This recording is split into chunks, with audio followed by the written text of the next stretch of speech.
2, 1, action!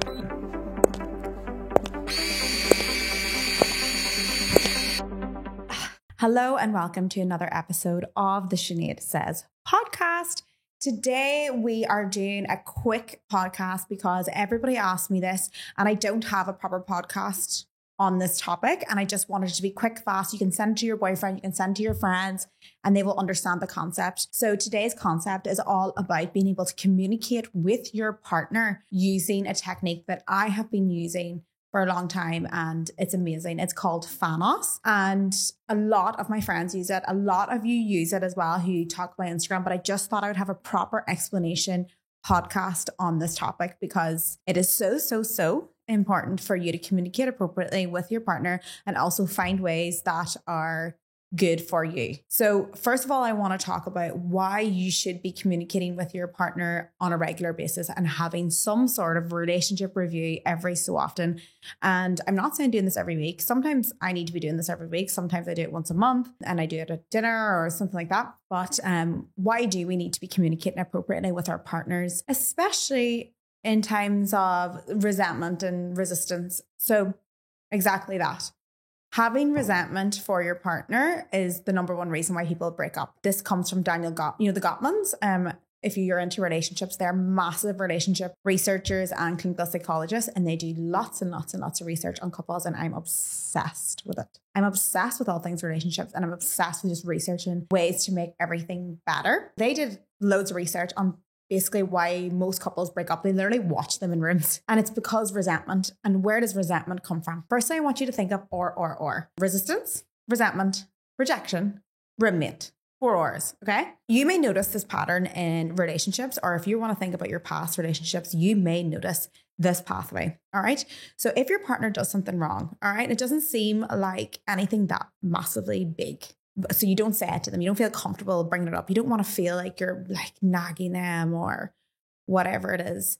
So that little thing that annoys you, it's niggling you, right? It's a bit of resistance because you're a bit annoyed, but you're not going to bring it up. You're not going to communicate it because you rather don't know how. You don't want to bring it up. It doesn't seem that important. It could be something small, like maybe they didn't ring you and the time you told them to ring them. Maybe they said they're going to come over to your house and then they were like, oh no, actually I'm not going to come over. It's something so small that you feel like you couldn't go crazy at. Not crazy, but you couldn't talk about because it just feels like inappropriate. So you got these little niggly moments, all right, that cause this resistance, all right? And it's a little bit of resentment. And also if you're living with your partner and your partner, it could be something as simple as like they're not really helping with the cleaning up and you've already told them. So you're feeling a lot of resistance and then this resistance, right, from these little things that annoy you turns into resentment. And when we move into resentment, it's almost like we go into this like numbness. When you're resenting your partner deep down and you don't actually know you're resenting them, like you're actually like, well, you didn't take the bins out, so I'm going to withhold, kisses and intimacy, right? Because resistance is terrible for intimacy. Because if you're secretly, even though this could be you could be unaware of this feeling that you have, if you're starting to get really annoyed at your partner and feeling resentment towards them, it destroys your intimacy because it's almost like you begin punishment. And then when you have resistance, resentment, you then turn into rejection. Rejection comes from them trying to make a pass at intimacy, but you're actually a wee bit annoyed at them, but you haven't actually communicated it. So you're kind of punishing them, so you move away. So that's where the rejection comes from. Maybe you reject them in their call to intimacy, connection, anything like that. And then you go from there to roommate. Then you're just living beside each other. All right, because you're losing that intimacy, because you're losing that connection, because you're resenting them and you're not putting it out on the table. Okay, so please remember the 4 R's. If you're feeling in any state of resentment towards your partner, this will destroy. Okay, I don't want to scare you. It's not going to destroy. So before we go further, I just want to talk about our sponsor, BetterHelp. So I actually got this technique that I'm about to talk about in therapy as well. And I feel like therapy is so necessary, especially in the beginning of a relationship or when you're facing next big steps like living together. I'm currently in therapy as well at this moment. Me and Sam are moving in together soon, and we just want to, and I think it's good to be like, okay, any techniques, he's open to it, I'm open to it, and we are able to communicate better with the help of therapy. I'm also using therapy at the moment for my public speaking anxiety because I have a live show. I forgot to tell you. I'll talk about that in a minute. Anyway, so I have a live show and I do fear public speaking and I get really nervous. I have a lot of self-doubt, and BetterHelp has been helping me through that and helping me deal with tools to navigate my self-doubts, and also tools for confidence, and also helping me with my live show and getting the confidence that I need to go on. So if you would like to try therapy for your relationship, to help with your communication, or to even help your public speaking anxiety and be the best that you can be, you can get 10% off your first month with betterhelp.com/Sinead. That is betterhelp.com/Sinead. Okay, so now we're going to get back into Thanos. So this is just a quick technique that I use in my relationship, and I actually have used it with roommates. It's really quick and easy. Sometimes it's longer than others, and I'm just going to quickly go through it. So Thanos is a technique to start a communication with your partner, and when you do it regularly, you will get better and better and better at it. So it can be just a really easy thing to do. And I know girls that you're listening and you're thinking, my boyfriend won't do that.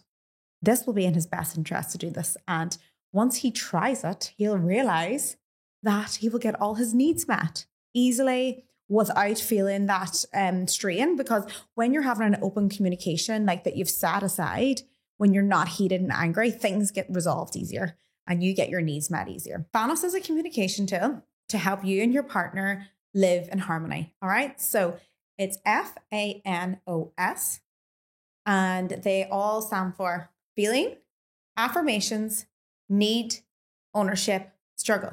I have added extras onto the end. We'll talk about that in a minute. So F is for feelings.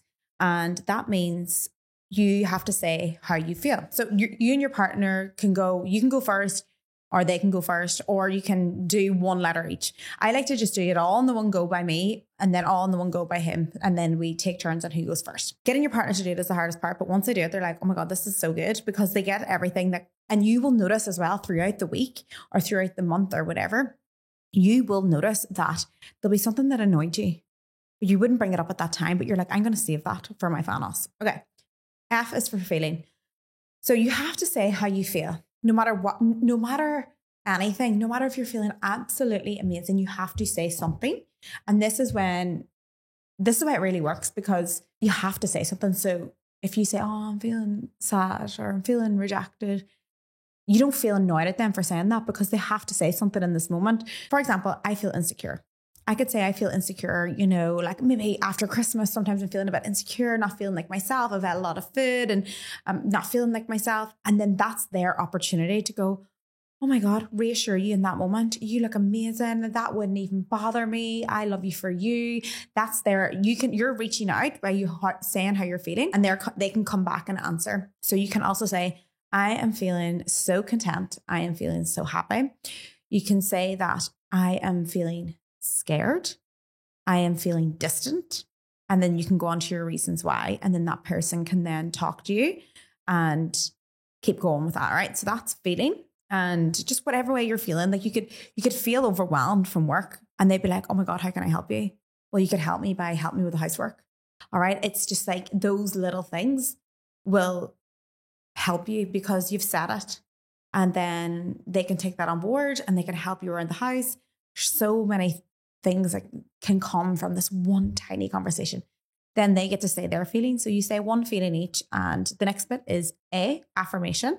So this is a point where you can tell your partner something that they have done throughout the week or month, how often you do this, that you felt you really liked, because they do things, and if they're not being affirmed, usually they maybe will not do it again because you never thanked them or affirmed them. So this is your opportunity to affirm them. An example is mine this week was Sam picked me up from the airport after the hen do, and he came into the airport and was waiting for me in the arrivals. Number one, he didn't even have to pick me up from the airport. I could have got an Uber.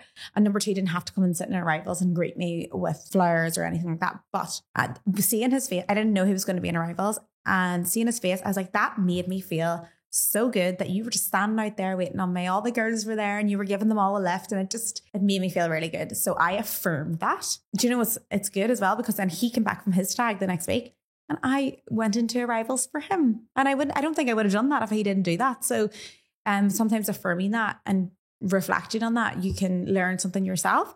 So other things that you can use for affirm is you help me around the house. Thank you so much for taking the bins out. Thank you so much for being patient with me when I'm working. I also said, thank you for, I'm working a lot at night. I'm taking a lot of calls in the evening at the minute. Sam is okay with that as long as I tell him. So that's that. Affirm. All right. And then things that he would say would be like, you know, I really liked it when you shut off your phone and we just talked. I really liked it when we had dinner and it was just me and you, because sometimes you forget about those little moments. You come home, you watch TV, but if you affirm those moments, then they happen again. Okay, so then you've got F-A-N.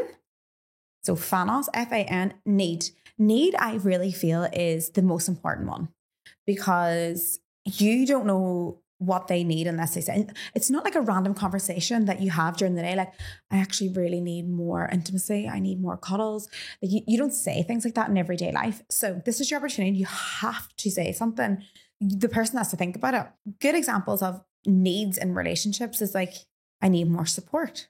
I need more support with the kids. I need more support around the house. You know, I need, personally as well, I need a lot of me time, because I need to read, research and reflect, journal, all that stuff. And sometimes I get caught up in, if I have any free time, then I'm with my partner and I'll be like, okay, is it okay? I need some me time alone. And that's a good opportunity for someone to not be offended by that. Because if someone's coming over to your house and you say, no, actually, I have nothing to do today, but I don't want you over here, that sometimes can come across and it will start some sort of like friction. Whereas if you say, I actually need a wee bit more like alone time, and then people can just take it as a really nice way of saying that. And then next time you say, oh, I'm doing this on my own, they don't take it offensive. Whereas if you said it in the moment, sometimes they feel offensive. Another good example of needs is, I need you to initiate sex more. I need you to make me feel desired more, because sometimes we can forget to do that because we're so stuck in like the normal routine. But like, feeling desired is so important. So knowing that you still fancy me, and be like, you could say, oh, I need you to tell me like if you fancy me that day. And obviously you do fancy me, but like, do I look good that day? I need more compliments. Oh, I would say like a lot of the time I'm like, I need quality time, like more one-on-one time, because, you know, me and Sam are sometimes always with people. So it's nice to say, I need more me and you time. Okay. So F-A-N-O is for ownership. So ownership is taking ownership for something that you may have done wrong. This is subject to change because you may have not done anything wrong, or someone may not, but usually there is something that you can say sorry for. You can say like, I'm really, really sorry that I was really distant with you. You know, a lot of the time I'm like, sorry, I was so moody. I had my period. Sorry.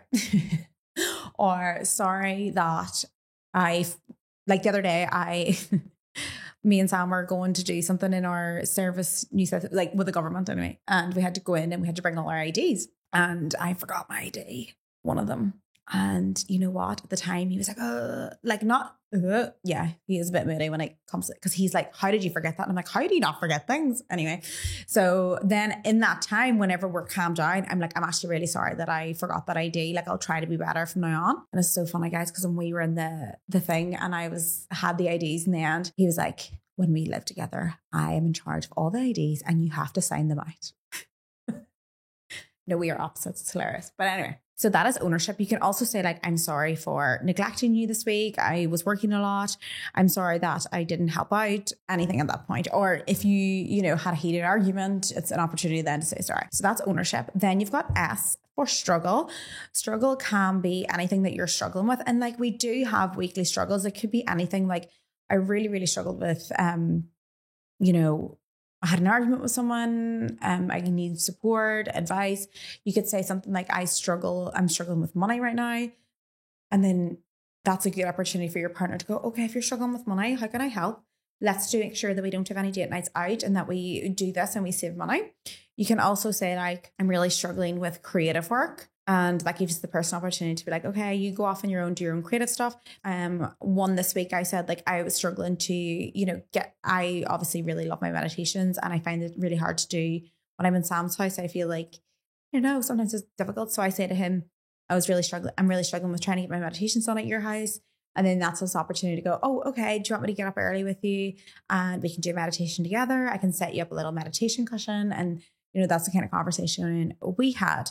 So it's a good opportunity to bring everything up, and every week could be different. Some weeks it might take a little bit longer because maybe you did have some sort of thing on your mind. And sometimes it's quick and easy, done and dusted, and it benefits you and your partner. So if you're a girl and you're thinking your boyfriend won't do this, for example, he could be like, I need to go out Friday night with the boys. I need you to blah, blah, blah. And like, he gets what he needs as well.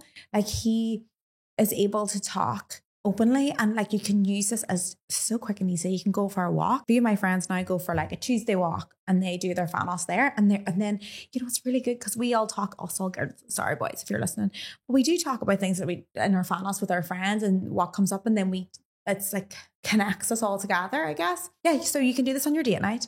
You can do this anytime. Also, a good thing to do is a relationship review every anniversary. Asking, what your fights, what your trips are, what you loved about the year, stuff like that. Any sort of relationship review, I'm obsessed with. I love stuff like this. And at the end of every Fanos, I always add a few different things. AMA, ask me anything.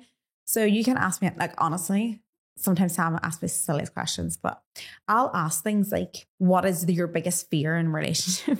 And that question actually relies to why I love Fanos so much. My biggest fear in a relationship is losing intimacy, losing that closeness, losing that connection, feeling that resentment. So Fanos is the perfect opportunity for me to feel into that fear and remove it, So I usually put at the end, AMA, ask me anything, and then something that we're grateful for about each other or something we're looking forward to. I like to end it on a bit of a high because Fanos kind of ends in the struggle, and I'm like, I need more goodness. So it's actually Sam's idea to make it more positive at the end. So that is basically it. And I just wanted to do that within a 20-minute podcast so that you can just send this on to your boyfriend. And if you're a boyfriend and you're listening to this is good. You will love it. Okay. So that is that for today. Let me know what you think of this podcast. Would you like me to do more? Please subscribe and follow the show and give us a review because it also really, really helps. And thank you so much for listening.